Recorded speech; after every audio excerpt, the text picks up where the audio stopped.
Hey guys, welcome back. This is sort of like a quick plant haul and when to pot up your orchids into a semi-hydroponic setup. So before we get to it, might as well just do the plant haul now. I picked up these Masdevallias from the lady at the Swami. I don't know what to do with them, and they're really pretty. Well, the flowers came off, they fell in the car, whatever. They're sort of a little spent.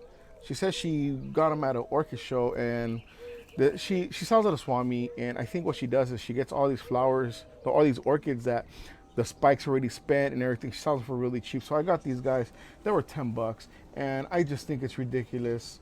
You know, like there's so much growth, and there's a bunch of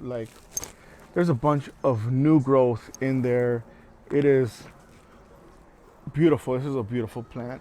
It's a white flower. The flowers are spent. That's okay.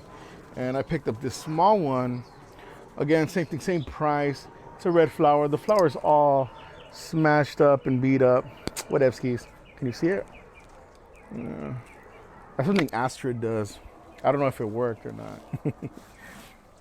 And also because of Astrid, if you guys are not following her, you guys should follow her. Her videos are pretty good. She's awesome. I love her. And she had all these Cataseums, and I've never seen them before. I've never seen them at a shop or anywhere. So I asked the orchid lady, "Hey, can you get some Catasetums?" And she got me this guy.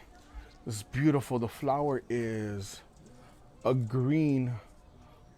Where is it? A green with the purple tongue. I don't know if you guys could see it. Green against my ugly brown filthy hand. But look at this guy. Look, just this guy is so beautiful. This Catasetum, beautiful. That's not beautiful. No, I don't know much about them other than what Astrid has been raving about.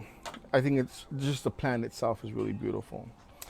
Right now, I just finished drilling and filling up with Leica or Hydroton this pot.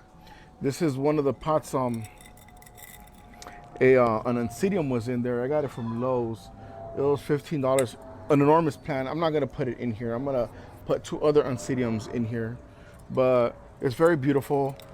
Again, I drilled it right here, and I got a smaller drill bit today, so I made these little holes, and there it is. I got another basket, a plastic one that I ran it over with the car. And I took the chain and ta-dow, you know? It's pretty bad. I don't know, I like it.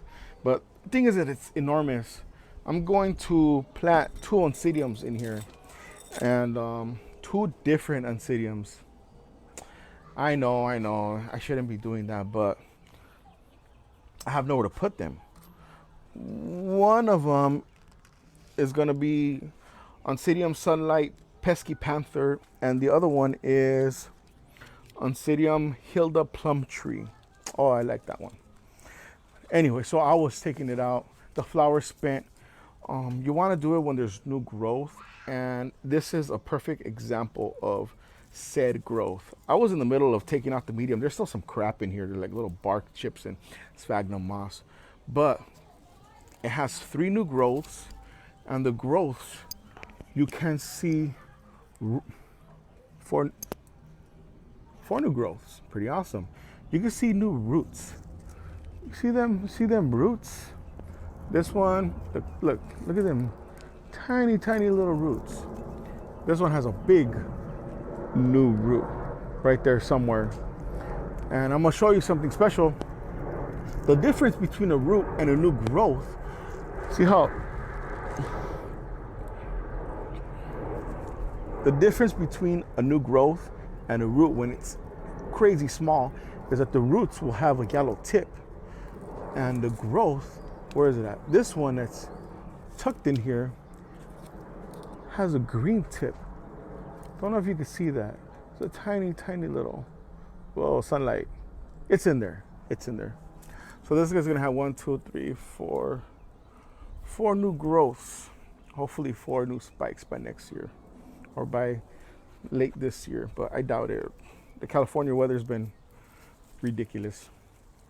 So that's pretty much it. I was just, I wasn't even gonna make a video right now, but I just said, you guys have to see this. You guys have to see the new roots. When they're in a new pot like this, you really can't see the new roots. So I just really wait until there's a new sprout like this.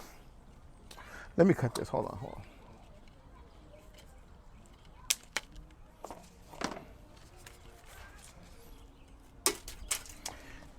This is a new pseudobulb emerging. It's not a spike. It's not going to be a flower. Whatever. This is that, and this is a beautiful. Look at that. The size of that pseudobulb. It's a little split because I let it go dry, and then I gave it a ton of water, and it got happy again. But this guy's very healthy. This is another. As you can see, this is another Lowe's wannabe rescue half price kind of deal.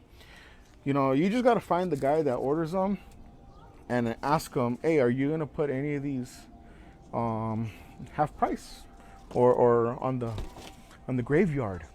And like, yeah. So he went ahead with me and marked all these off. I also mounted these 2 orchids. Let me just grab them real quick.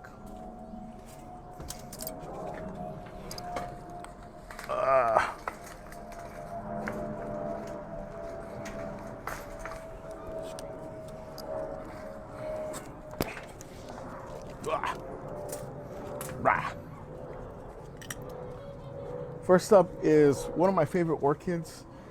This is Sherry Baby. Yeah, I know I burned her. I burned her before I mounted it. I had her on my workbench and she fell, and I guess when it was like super hot, she got a little burn, but she's fine.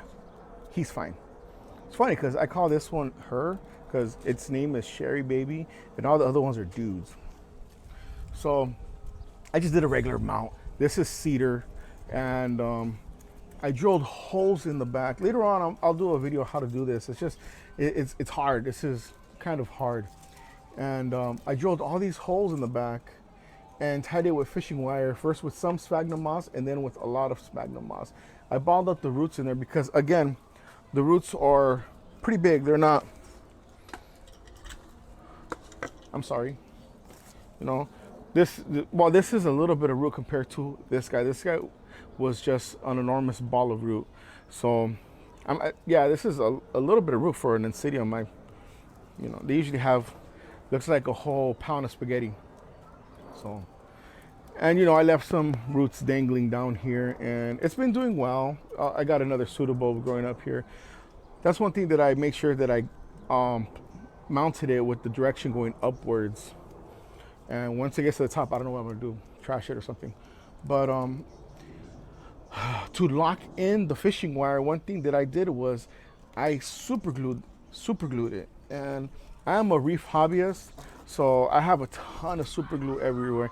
I use this stuff called Corafix, and I have like 5 of these bottles. They last me forever. And you just rub it on there, get the spray gun, spray it down, and it just dries right up. Where do I put you where you don't kill anything?